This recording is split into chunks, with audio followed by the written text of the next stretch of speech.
What's going on, good people? It's your brother, it's your uncle, it's your favorite realtor's favorite realtor.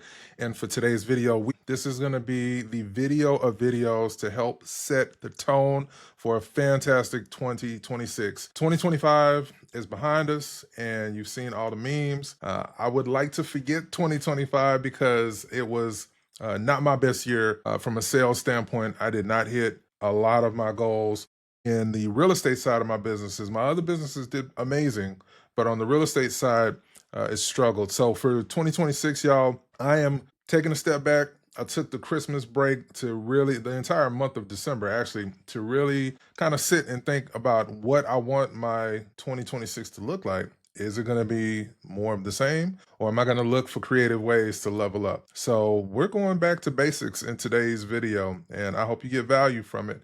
Before I go any further, I have a Facebook group that I want you to join. Click the link in the description of this video on the first pinned comment. I started a Facebook group called Sold It, absolutely free Facebook group, where I am going to do more teaching on that platform than what I do here on YouTube. YouTube is more very low attention because there's so many videos here. But if you really want to get in depth in your real estate practice and really grow, join that group. Absolutely free to join. So we're gonna start with what I think your real estate business needs to have. We're gonna build a house. So of course, using a house as an analogy, which I think is pertinent for real estate, you got to start that thing with the foundation. So if you are a real estate professional, whether you're new or if you're veteran and you just have had everybody had a struggle last year. We all know as real estate professionals that if the foundation is not good, the entire house is going to struggle. So if you really want your business to grow in a way that you've never seen it grow today, you have got to get back to the basics. So for me personally, I am going to start with 3 specific areas that are going to be my focus for Q1 and Q2 of 2026, starting with open houses. Now, before you click off on this video and say, oh, I already know, Marv, I need to do open houses. How many of you, and let me know in the comments of this video, can honestly say that you have gotten significant business from doing open houses for other agents? Let me know in the comments because I'm curious to know. I think in large part, we are missing out on a lot of opportunity that many agents are not taking advantage of because they don't know how to do open houses in a very strategic way, because the gurus have told you you've got to do things one way. But I want you to be very creative, and I want you to approach this video with an open mind, because open houses is going to be the gateway for a successful 2026 as a real estate professional. You're a new agent, and I'm going to talk to 2 avatars, a new agent and a veteran agent. You're a new agent. You just got your real estate license. You are bright-eyed and bushy-tailed, but you have no leads and you have no business. What should you do? You should pick up the phone and look on your Zillow for whatever real estate agent is in your area that has an active listing that's been on the market for longer than 15 days. You should give that real estate agent a call and say, hey, my name is so-and-so with Real Brokerage or wherever you're at, and I would like to run your next open house. And I want to kind of let you know a little bit about how I do things as it relates to open houses. The way that I approach open houses, Mr. and Mrs. Listing Agent, is I will pay you 25% in a referral of any unrepresented buyer that comes through the door, and I end up helping assist them with making an offer on this property only. When I get calls for agents that want to run my open houses, I don't ever hear anybody off of that. I want you to really start thinking, are agents that are out there with listings active really going to turn me down? Because not only am I offering to run an open house for them, but I will pay them 25% of the commission if they decide, if a buyer comes in unrepresented and we decide to put an offer on this property. I think that's a pretty appetizing suggestion that I don't see any listing agent turning down. Now, of course, you have to show up and show out as it relates to this particular listing. So how I would prepare it with the listing agent's permission for an open house is I would go on a place like Facebook Marketplace, Instagram, TikTok, and kind of start to warm up individuals to the fact that you're getting ready to do an open house at that property. If you go on a place like TikTok, of course, TikTok is short form, up and down video. Before a couple days or so before your open house, just schedule to go tour that property, walk through the home, start to see some of the things that appeal to you as the real estate professional, knowing that that's something that a buyer is going to love. So maybe they have an open concept living room. So I walk in that home and turn on all the lights, and just for a 30-second to 60-second TikTok video, walk through that home with your camera up and down and just film the property from the viewpoint of a buyer. So I would start with the living room, right? Then I'd head outside to the backyard if there's a backyard, pan that a little bit, come back inside. If it's a 2-story, go upstairs. You want to head immediately to wherever the owner suite is in that property, because people really want to see what the master bedroom is going to look like. We use the word owner suite now. And then if there are any secondary amenities in the home, like a game room, media room, finished basement, whatever, that should be a part of your walkthrough home tour. So when you're on a place like TikTok or Instagram, you have literally 10 seconds to keep that viewer's attention before they swipe to the next reel or TikTok. So in that video, as you're walking through, I like to speed up my home tour videos when I post it on social media, because they're going to click off that video if it's like a long drawn out video, or if it's a video that's like posted sideways. You should never post horizontal on Instagram or TikTok ever. Everything should be up and down. And I like to turn on the cinematic feature in my walkthrough videos on TikTok and Instagram, because it just gives it like a really nice cinematic vibe to it, especially if you have one of the newer iPhones. So as I'm walking through, I would do a voiceover, and I will do a voiceover. I'm telling you all my game plan, so please feel free to rip off and duplicate. And I do a voiceover saying, hey, this is Marvin with Real Broker. And then I put my number usually within the first 10 seconds or so of the video. Give me a call if you want to schedule a private tour of this amazing property that we're taking a look at in, XYZ city and state. And also this weekend only, I am going to be hosting an open house in this property. So if you're not able to schedule with me, meet me live at this property on XYZ date. I will be there from 1 to 3, whatever the case is. And you can explain in that video, again, this is while you're doing the walkthrough that's sped up, because again, you don't want to do a slow walkthrough as you're going through the home. You're walking the buyer through exactly what they're going to experience at this home tour. So for me, I'm gonna start giving away some really good stuff at my open houses, because I want them to see the video. I want them to show up to my open house. But of course, when you do open houses for your listing or another agent's listing, you want it to become a definitive lead magnet for you. You don't want people to just walk through the home and then say it's a nice house and then leave. You want them to walk in the home, see your smiling face, and leave contact information so that you can follow up with them. One of the things that I'm implementing that is going to be very successful for me, because I give away like gift cards and stuff like that. I would do that at my open houses, but I'm going to start giving away TVs, y'all. And hear me out. Do y'all know how cheap a television is in today, 2026? I hadn't bought a TV in like 10 years almost, and just bought a television, my wife and I, over the Christmas break. I've seen a 50 or 55-inch television for like $200. They're a low quality brand like the On brand or Roku TVs or whatever, but a free TV is a free TV. So if it were me, I would put it in the budget to buy a $100 TV, maybe a $150 TV, and use that and bring that as a quote unquote prop to all of your open houses and sit it on the island or somewhere very visible to anyone coming in the home, and just say, ask, with a sign that says, ask me how to win this television. I guarantee you, especially if it's couples, men, especially as we're getting closer to Super Bowl, they're going to ask you the question, how do I win this TV? Especially if it's a really nice television. I mean, you could get a 60-inch television for like $200. So it might be worth it to just get a big television or a couple of smaller televisions, however you want to do it. And then put a sign in your open house that says, ask me how to win this TV.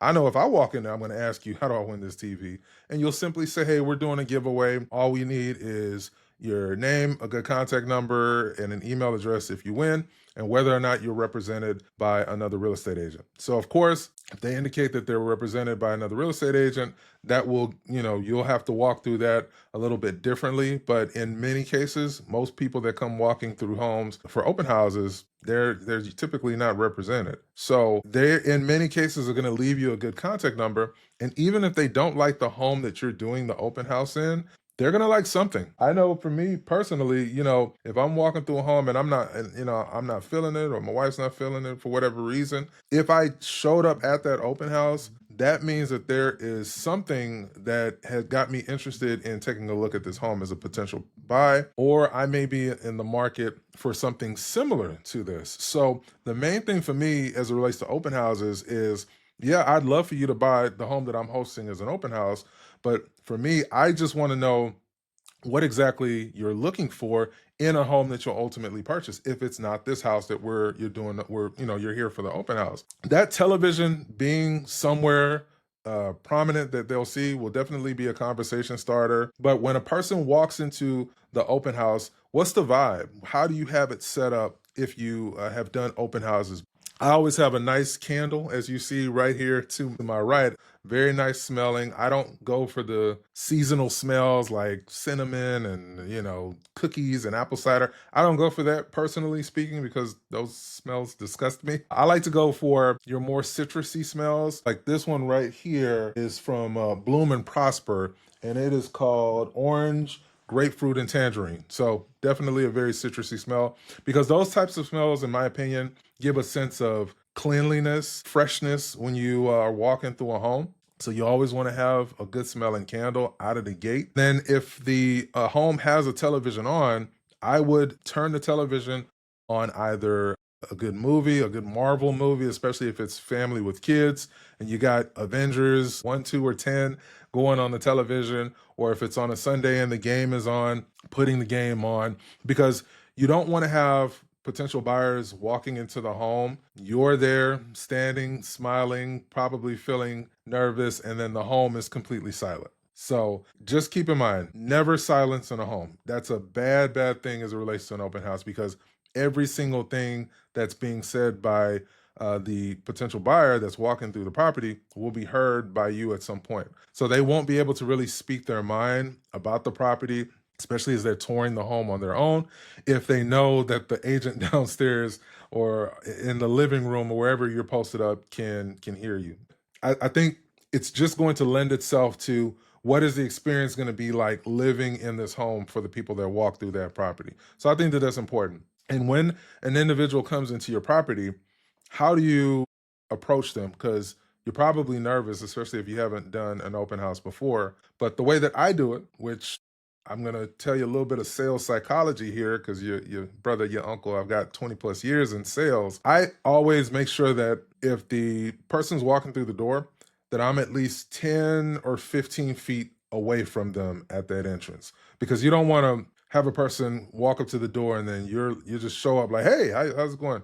You don't want to do that. Okay. That's just my opinion. You don't want to scare them. So one of the things that I learned in sales is that you want to make sure that you're a comfortable distance away, but like not too far away that it's kind of weird, but a good 10 feet or so back from the client at all times, unless it's something that you need to show them on your iPad.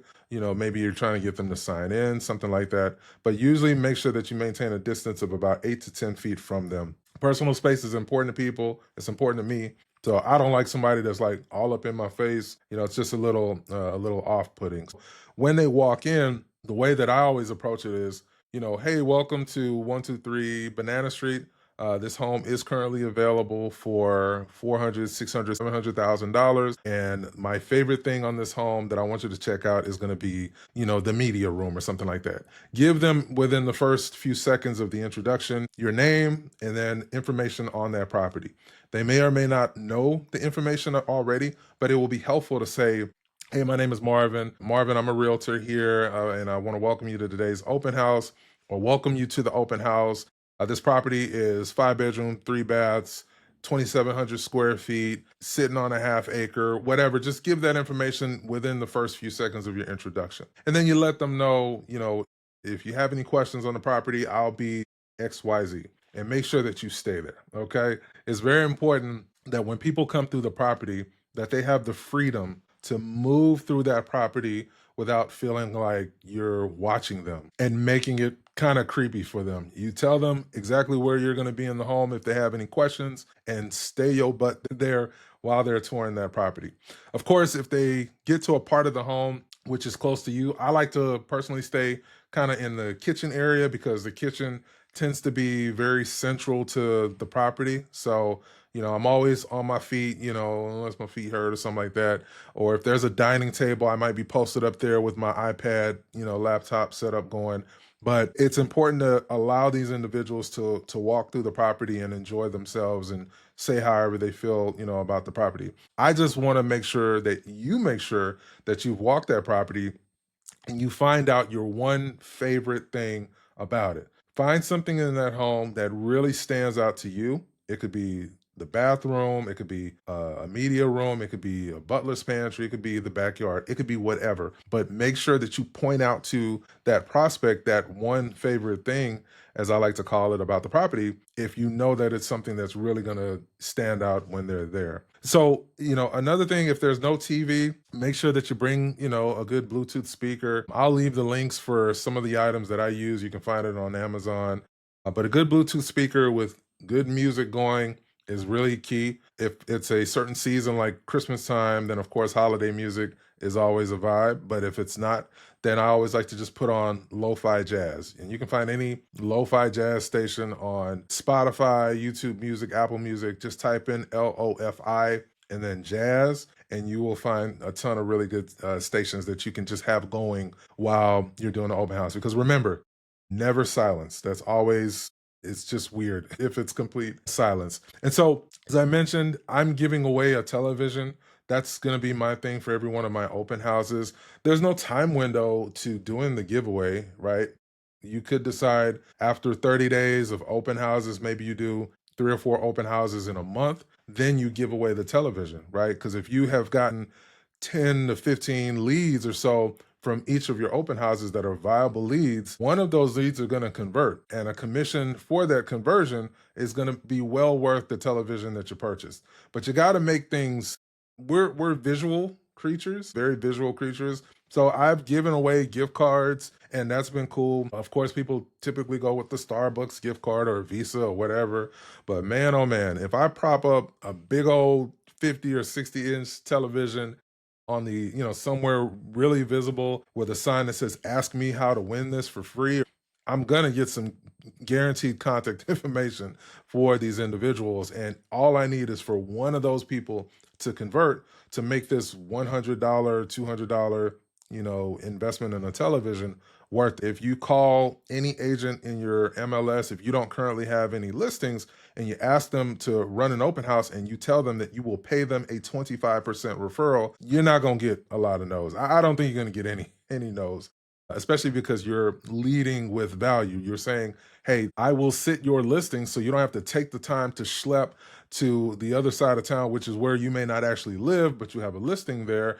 And if anybody comes in that turns out to be a viable opportunity and we put an offer on this property, I will pay you a 25% referral. And then, as I mentioned, while you're there at the open house, another thing that you may want to consider doing, that is something that I'm going to be doing, is doing a search for all the properties in that neighborhood that are currently listed for sale. And hear me out. Here's the play or the strategy here. So let's say a property, you're sitting an open house on 123 Banana Street, but on 678 Banana Street, there is another listing that is active, right? So if it were me and it's like 3 or 4 listings in the vicinity of, let's say, a 1 or 2 mile radius, if they tell you that they are not interested in the property that you are doing an open house for, I would already pull out a list of like 4 or 5 homes that are currently on the market that are similar to your property that you're sitting an open house.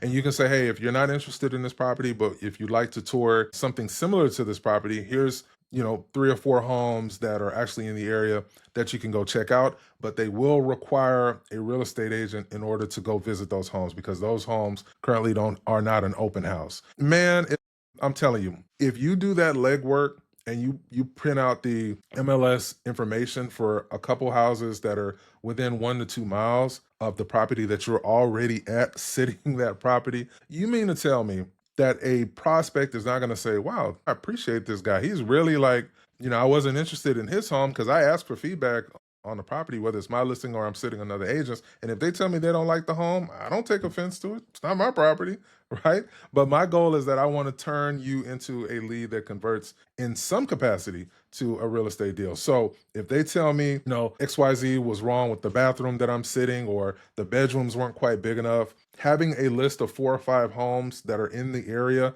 that are similar to the property that you're sitting, but will require an agent to go tour those, that would be powerful, right?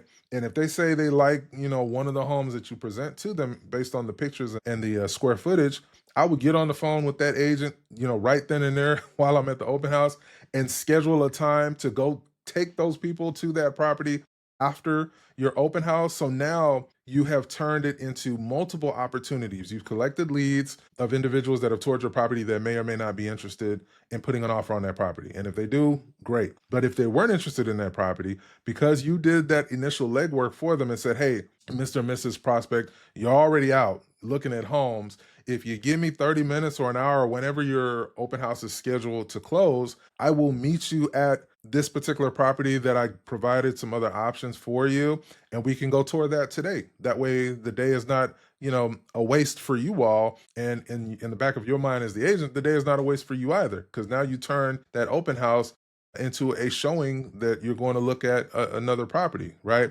So, obviously walk through it for your state as far as, pre-showing agreements and all that kind of stuff. For all intents and purposes of this video, I don't get into all of that.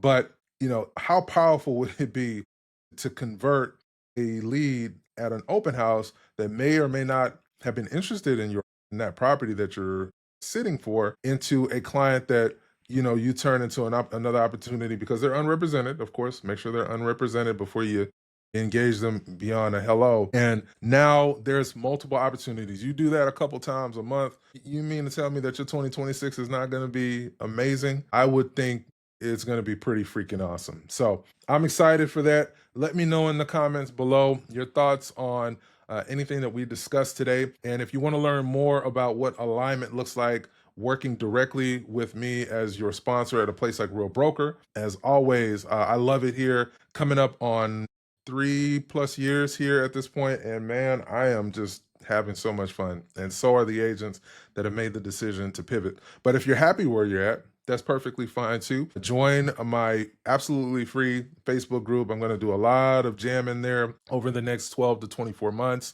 to help agents like yourself get better, get sharper, get faster. And if you want to talk about working directly with me while remaining at the brokers that you're at, but you want to get one-on-one coaching, that is an opportunity that I will open up in a very limited window, because my priorities are still my buyer and seller clients. But if you need help directly in your business and you want to talk about having me as your direct coach, I'm happy to have that conversation as well. Click the contact information in the description of this video, and let's jam out. But until the next video, this is your brother, your uncle, your favorite realtor's favorite realtor. But before you go, YouTube thinks that this video right here would be appealing to you. So before you jump off and go watch that cat video of 2026, tap in with one more video from the channel and make sure to subscribe if you're not subscribed, and I'll catch you on the next one.